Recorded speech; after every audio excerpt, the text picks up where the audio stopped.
A different Britain, a simpler time. What if I told you that in 1965, you could walk into a corner shop with just 1 shilling in your pocket and walk out with a loaf of bread, a newspaper, and a cinema ticket with change to spare? It might sound like a fairy tale, but it was real, tangible, ordinary even. Because back then, Britain wasn't just cheaper. It was different. The pace was slower. The rhythm of life was steady, dependable, like the milkman's footsteps echoing in the cold morning fog, or the crinkle of a brown wage envelope passed from father to mother every Friday evening. In 1965, money moved by hand, not through apps. Groceries were weighed, not scanned. Letters took days, not seconds. And yet life somehow felt closer, richer, fuller. This wasn't a golden age, but it was a time of meaning in the mundane. A single pint of milk, a loaf of bread, or a shilling's worth of petrol didn't just buy goods. They bought rituals, connection, and peace of mind. Today we're going back to a year of bus conductors and bakers, of handwritten shopping lists and shared pub tables. Back to when community lived next door, and every penny counted. But before we do, take a moment to hit subscribe and join us as we uncover forgotten stories, prices that shaped lives, and the small, powerful details that made Britain, Britain. There's so much more waiting to be rediscovered. And this is just the beginning. You won't want to miss what's next. The hands that held it all together. Imagine living in a household where one brown envelope, handed over every Friday evening, carried the weight of the entire family's week. In 1965, for many working-class families in Britain, that envelope contained not just a wage, but security, sacrifice, and silent pride. A full week of manual labor might earn around £18. It wasn't a fortune, but it was enough, just enough, to cover rent, food, transportation, and perhaps a little left for a rainy day. There were no credit cards to cushion a sudden boiler repair or a child's school uniform. Budgeting wasn't advice on a blog, it was survival. Most families survived, even thrived, on a single income. Fathers worked, mothers stretched every coin with near miraculous precision. They turned a few pounds into 7 days of warmth, full bellies, and clean uniforms. In those days, thrift was a skill passed down, not a trendy hashtag. You can almost hear the clink of coins being sorted on the kitchen table, notes counted by hand, bills laid out beside rationed grocery lists. Children knew not to ask for extras, but they also knew the joy of a surprise suite or a cinema matinee. Because when it happened, it meant something. Today, in a world of direct deposits and mobile alerts, we often lose touch with that tangible rhythm: earn, receive, plan, spend. Back then, every transaction had weight. Every penny had a purpose. But there was dignity in the routine. That weekly walk home with an envelope in pocket, the quiet nod from a father who knew he'd done his part, and the quiet strength of mothers who made magic from margins. These stories aren't just economics. They're about the fabric of daily life, who we were, what we valued, and how a simple act like handing over an envelope could symbolize love, trust, and responsibility. And if these reflections on life in 1965 resonate with you, there's more to come. Subscribe now to keep exploring the untold, the everyday, and the extraordinary moments that shape generations. This journey through time isn't just about nostalgia. It's about learning what we've left behind, and maybe what we should bring back. Symbols of simplicity, bread, milk, and more. Let's step into a kitchen in 1965. No plastic wrappers, no barcode scanners, just a warm paper-wrapped loaf of bread and a cold glass bottle of milk, left quietly at your doorstep before sunrise. Simple? Yes, but for millions of British families, these weren't just groceries. They were daily anchors, quiet rituals that gave shape to life. A loaf of bread cost around 9 pence. Not much, but it mattered because it wasn't just for toast. It was for school sandwiches, stew soaking, and evening tea. Bread was present at every meal, often picked up from the corner bakery on the walk home, still warm, crusty, fragrant, and milk about 4 pence a pint was more than a drink. It was a sound. The clinking bottles, the soft thud on the doorstep, the silver foil cap peeled by eager little hands. It was part of the morning rhythm, just like the kettle's whistle or the hum of a transistor radio. The milkman wasn't just a delivery man, he was a thread in the community fabric. These small purchases carried emotional weight. They symbolized reliability. In a world that was beginning to change, with supermarkets expanding, TVs replacing radios, and cities growing, milk and bread stayed constant.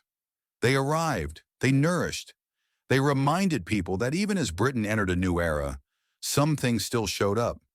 And here's the turning point. It wasn't just about price, it was about presence. Today we chase convenience, one-click orders, 24/7 service. But in that era, the predictability of daily essentials created a sense of comfort. You trusted your baker, you knew your milkman. There was eye contact, conversation, familiarity. There was community and commerce. That's the lesson wrapped in these small prices. The true value wasn't what you paid, it was what you received in return. So if stories like this stir something in you, a memory, a longing, or even just curiosity, you're in the right place. Subscribe now and join us as we uncover more everyday icons from the past that still echo in our present. From crusty loaves to clinking bottles, these aren't just stories of the past.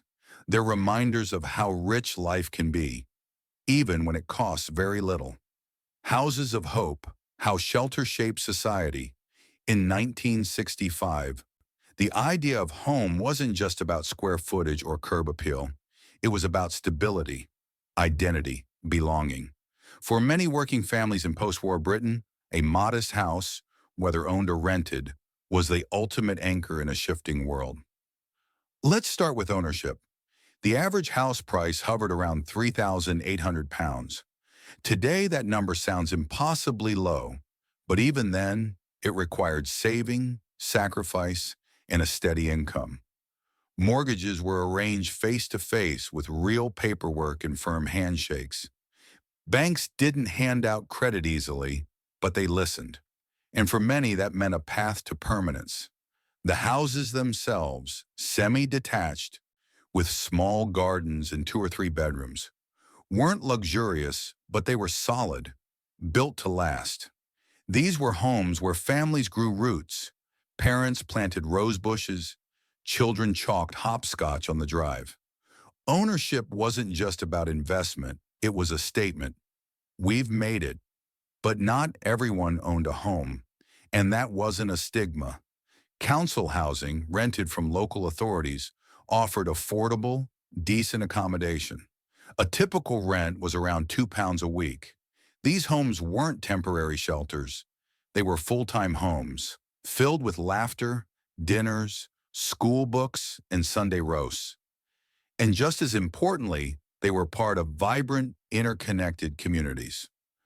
Neighbors helped each other fix leaky taps. Kids played together on shared greens. Fences weren't just dividers. They were conversation points.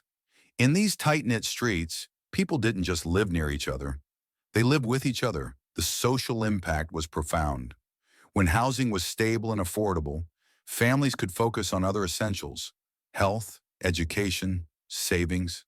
There was less stress, less fear of eviction, more room to breathe. Compare that to today's housing crisis, and the difference is stark. Back then, space wasn't a premium, it was a right. And perhaps that's the real takeaway. When people feel secure in their homes, society grows stronger roots. If these reflections spark a sense of nostalgia or curiosity, there's so much more to explore.